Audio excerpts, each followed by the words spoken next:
Recently, I made this bowl on my CNC, and it was an experimental project of combining a oak and maple slab of wood with some epoxy, and I really was looking for a way to make this epoxy pop. There were a couple unique things with this epoxy that I'll talk about in another video, but not this video, and that was how I got this color separation so that they didn't all blend together. And I'm going to make a video where I talk specifically about how I made this and what went into the design. But in this video, what I'm going to talk about is how I actually finished this bowl on the lathe, using the lathe sanding and polishing compound, and it turned out, in my opinion, spectacular. I just think that this is an awesome looking thing, and I thought I would share it with those people that follow me on how they might get an even better finish on some of their round epoxy projects that they could turn on a lathe. With that, let's go ahead and get started at the lathe. We're at the last step. We're going to go ahead and try to sand and polish this bowl. I have not done this before on a lathe or with a resin mixture like this. When I did it before, I did it just using regular sanding techniques on that heart bowl because you couldn't really turn it. But I really thought I would like to experiment and give a challenge, so I'm sure hoping this works out well. I have one major concern, and that is this lip is a fine detail, and so I'm going to have to try to be very careful that I don't sand away the lip inside here. I need to keep this potpourri screen sitting in here just right. And so I don't, you know, it's a nice fit, so I don't want to reduce this lip so it doesn't fit. So here's what I'm going to try to do. I've got this series of grits. I've got let's see, it's 150 through 600. And then I have these micro grits to use, and I'm going to use those and start working through the various micro grits. And once I get up high enough, I'm going to go ahead and go from working through the micro grits to putting some Ultra E, which is what I used to do on pins, and hoping that works okay, and then some crystal coat. And we'll see how it works. Now, in the past, those were on wood pins, and this is resin. That's what makes me a little nervous, but we'll see how it works out. With that, let's go ahead and get started. Got my safety glasses on. I also remember that this stuff likes to make a mess, so I expect to get stuff all over me by the time I'm done. But with that, we're going to go ahead and get started. Let me stand to the side while I start this bowl. And I'm going to turn it about 600 or so in the forward direction as I sand it. So my first grit I'm going to start with is 150. And on the 150, again, I want to be light on what I'm doing with the epoxy part, and the wood might need a little more.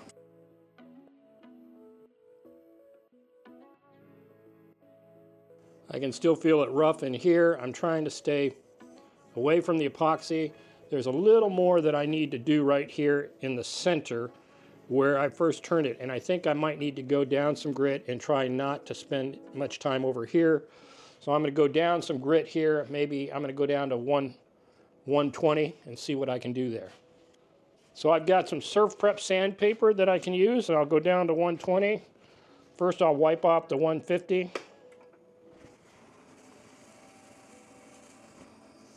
And it's right in here for the most part.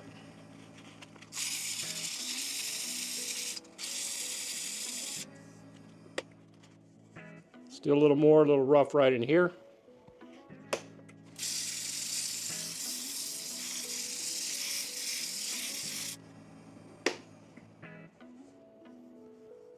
It's getting there, but that is that oak was some really tough wood.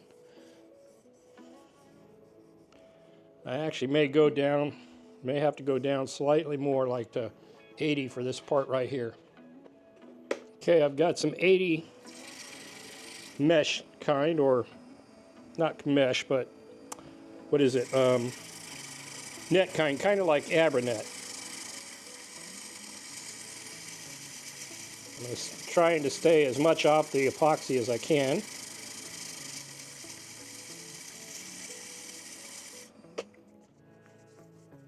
Okay, that's getting it better. few more strokes. Still see some tool marks in here.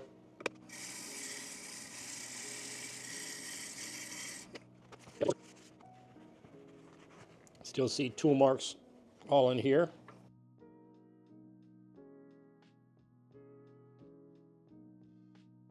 Now, once I get this initial base done, based on my experience, things will go a lot faster. But getting all those initial tool marks out is critical.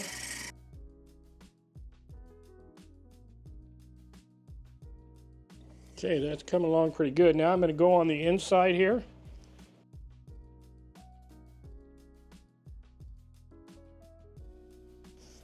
Okay, I think that's looking pretty good. It feels a little rough right here. But overall, I think that looks pretty good. When turning the pins, they told me that after you did the round, you should come across with the same grit.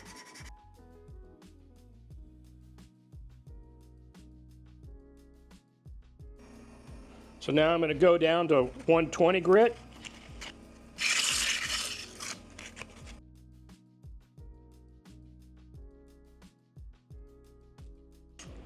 Okay, wipe all this off.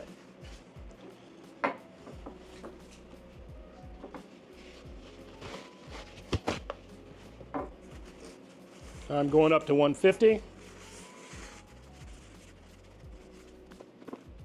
Back up to 150 grit.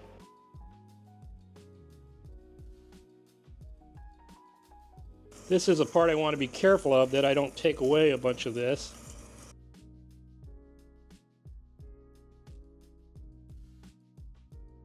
Okay, got a little denatured alcohol here I'll put on this cloth to help get more of the grit off.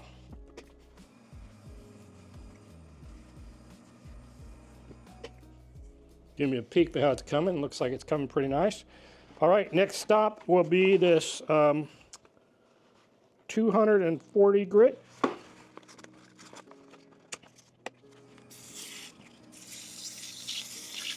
Trying to get in close to the chuck without smacking my fingers all over the place.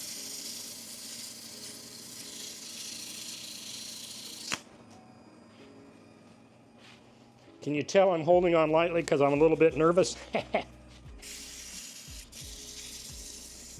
Now, I should be wearing a dust mask, I know, but the reality of it is I can't talk to you and wear the dust mask at the same time. It's probably not a good excuse.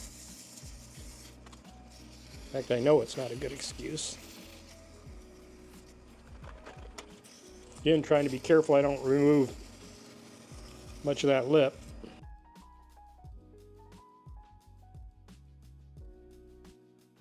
All right, next stop is 320 grit.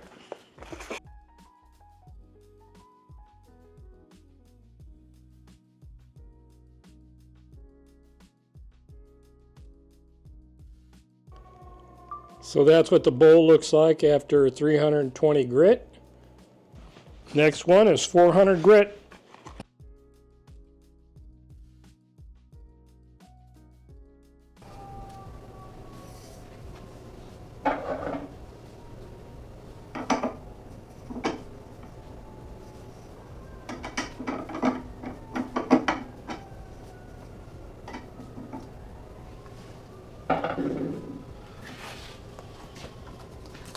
So this is what it's looking like after 400 grit. Okay, next step is 600 grit.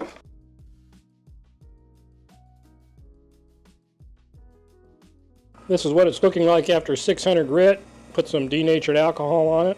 If you're still watching the video at this time, then it means you might be interested in what I'm doing, and I'm getting ready to go from the dry sanding, where I'm using dry sandpaper, into the wet mesh. But I wanted to just take a minute and say, you know, the likes, comments, and subscriptions to these channels make a big difference to those of us that are producing the videos. And if you're enjoying what you're seeing, please do me the favor of taking a minute and going ahead and smashing that like button, giving me a comment, and letting me know, so that I can keep on making videos. And if you want to see future videos like this, please hit that subscribe button, and that way, and the all button, and then I'll know you really want to see them, but more importantly is you'll get notified. With that, let's go ahead and get started into the wet mesh final stages of finishing up this bowl. All right, next step, I go to the wet washing, the mesh. Let me clean up a little bit of this extra sandpaper here.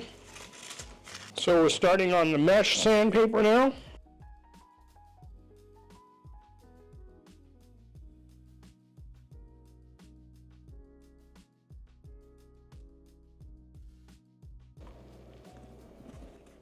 Okay, we're on the last grit now for the wet mesh at 12,000.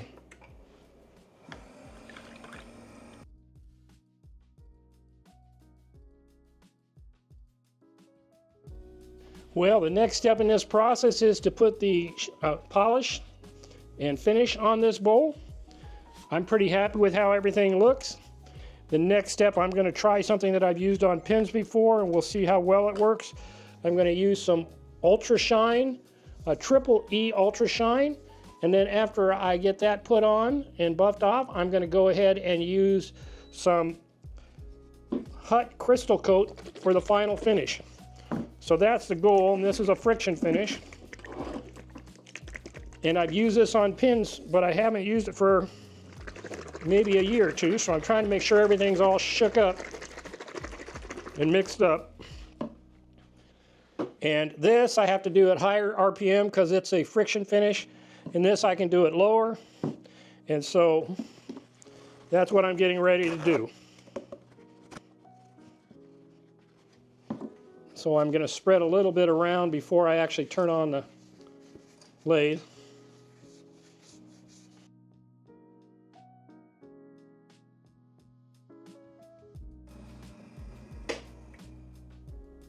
Well, that's turned out pretty nice, I think. That's what it looks like after putting the triple E Ultra Shine. Look at that light reflector. I mean, it's beautiful.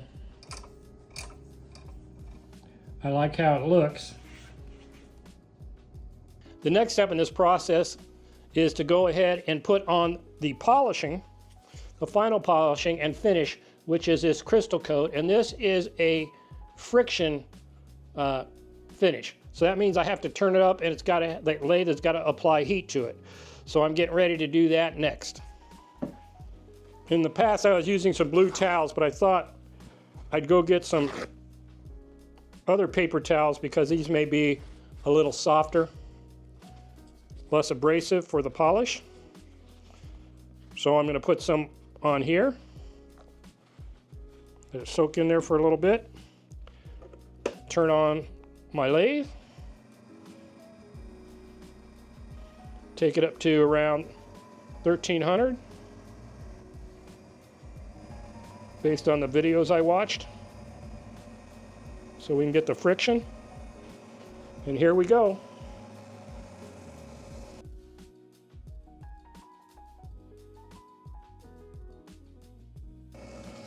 Now, I'm going to order some of that Yorkshire grit that Jay Bates talks about, but I didn't have any at this time, so I'd like to try that to see how that turns out compared to this process.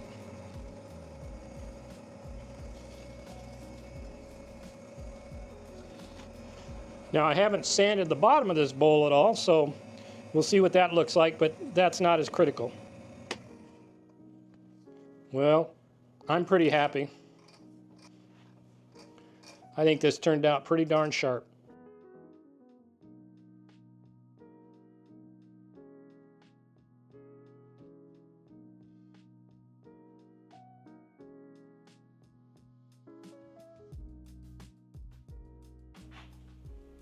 Well, that's the end of this video. I hope you got a couple tips and tricks from it. Like I said, I think this bowl turned out pretty cool. I'm sure the Sandio Fine Woodworkers will enjoy having it as a donation, and it will be available for sale at their holiday gift sale a week before Thanksgiving if you're in the San Diego area. This and many other things that I'm donating and many other people are donating. So, if you like this video, you want me to keep making them, You know what to do. Give me some encouragement. Give me some comments. Give me some likes. And share this information with other people. And hey, look, that screen fits perfect. The little potpourri goes in there. Everything's cool. Come on, give me a subscription, give me a like. Take care. Until we meet in this medium again, I hope you're making some cool things out in the shed, garage, or wherever it is you do your making stuff. I will come out with a video on how I designed this bowl and carved it on the CNC in the near future. If you're interested in that, again, if you're subscribed, you'll get notified. Have a good day.